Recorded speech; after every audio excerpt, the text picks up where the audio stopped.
You know, we hear a lot about this term election meddling, and of course, left-wing pundits have weaponized the term to discredit President Trump and his administration as some sort of Russian collaborators. But if you want to see real election meddling, just take a look at college campuses and professors like Michaela DeSoucy, who told students to block Fox News on their family members' TV sets. Yeah, this is a Campus Unmasked you don't want to miss. North Carolina is typically a pretty cool state, and by that I mean God Emperor Trump won there in 2016. But things are a bit different at North Carolina State University, where sociology professor Michaela DeSoucy gave students a rather one-sided list on what they should do during the election. Michaela told students when they're not looking, set the parental controls on the TVs of your family members to block Fox News. Fox News spreads bigotry and hatred.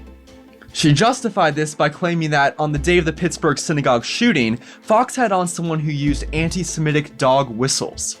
I'm not quite sure what she means by that. Did someone say the word globalist? Anyway, Michaela goes on to say, tell your white friends, family, and acquaintances to stop calling the police on people for being alive while black. That's a new one. And save 911 for real emergencies.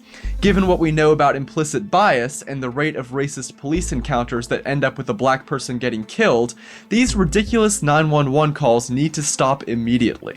Okay, so yeah, there were a few instances in which white people did call the cops on black people for pretty stupid reasons. Instances some news outlets no doubt blew up to try to paint all white people as racist.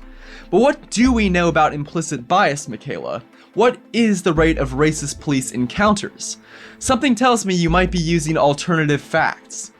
The professor also says if you hear people try to argue that yelling at a politician at a restaurant or in an elevator is equal to murdering people at their place of worship, stop that ill-informed and crappy both sides argument in its tracks. What? Who has ever made that comparison? Seriously, have you ever seen such a straw man? Michaela also makes a few recommendations for people her students should follow and retweet. It shouldn't come as a shock that you have MSNBC personalities Chris Hayes, Rachel Maddow, and Joy Reid. But don't worry, there's some real political diversity with Weekly Standard editor and perpetual never-Trumper Bill Kristol, who might just be more anti-Trump than the other three. Now, after her handout went viral, Michaela apparently apologized. But how many cases like this go unreported? You know, it's past Halloween, but I think it's time to do a bit more cultural appropriation. And by that, I mean let's do to election meddling what Trump did to fake news. Claim it as our own little rhetorical weapon, because the leftists who use it are often the biggest hypocrites. For Campus Unmasked, I'm Rob Shimshock. If you like this video and support our mission, please make sure to comment and subscribe. If something happens on your campus and you'd like us to investigate, send us details using the form on campusunmasked.com.